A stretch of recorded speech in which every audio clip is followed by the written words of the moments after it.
nervous going out for that first fight? Nervous and excited. Very, very excited because it'd been a huge build-up for like over 3 years. Mostly excited. Definitely nerves, but yeah.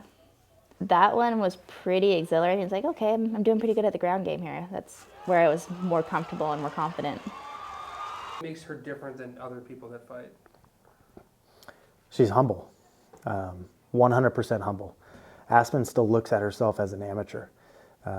Still to this day, I may be her boyfriend and I maybe have been coaching her for the last 7 years or so.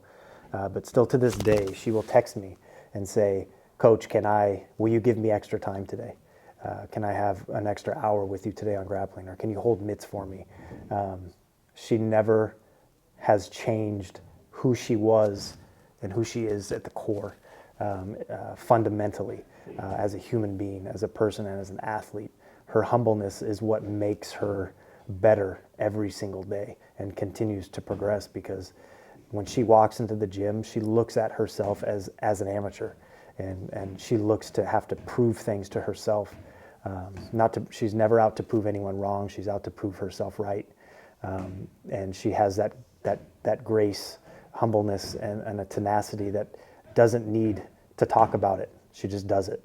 Ladies and gentlemen, once again, this bout is brought to you by Coors. 8-1 as an AMI, and she was my second to last fight and my first loss. Yes, she was. Yeah. No, that was a big fight. She was coming up in the scene, and so was I. I think I was 18 or 19 at the time we fought. She was a great fighter. She still is. How did you process your first loss? Extremely tough, because at that point in my life, I was a 19-year-old kid, maybe 18, maybe 19, I don't remember, but I hadn't experienced anything worse than losing a sporting event at that point. But as you get older, things happen, and it really brings life into perspective. But as a teenager, you don't really see past that. Yeah, I'm Mike Guy. I'm Aspen Lad's boxing coach. I used to always tell her, yeah, you can't punch your way out of a wet paper bag on a windy, rainy day. And she thought about that and she laughed, But I also knew that she had a lot of potential, and she was willing to do whatever it took to learn to be better, So, yeah, she needed a lot of work, in the beginning, She's learned a lot, and she still has a long ways to go. And she's constantly learning every time. It's always a new Aspen in a gym. Just like when you watch her fight, it's always a new her.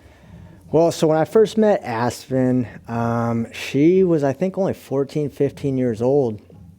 And I think she was really new to the sport too, because I just came in and she was already there, but I think she was only there for maybe a few months. But her wrestling, she didn't wrestle. She didn't know any wrestling back then. She was just doing jiu-jitsu, and I think that's about it. I think she had a little bit of judo, but that's about it. But over the years, every aspect of fighting, of her fight game, has progressed tremendously. If we could have a whole team of Aspen lads, we'd have the best team in the world, And I think we do have the best team in the world, but it would be an extremely dominant team. Just her mindset, her drive, and discipline is like a coach's dream. Did you know you were ready to turn pro when the call came up? After my first loss as an AMI to Cynthia the decision, we decided to try to get the absolute toughest fight that we could, and that was Roma Pollock at the time. She was out of Oregon. I think she was like 5 or 6-0. So we went there. I had a very good showing. That's still one of my favorite fights. At Tough Enough, got the belt. And then from there was really no other fights. I'd been fighting AMI for quite a while, and I had just fought the toughest chick in the region. So it was time, and I knew it, my team knew it.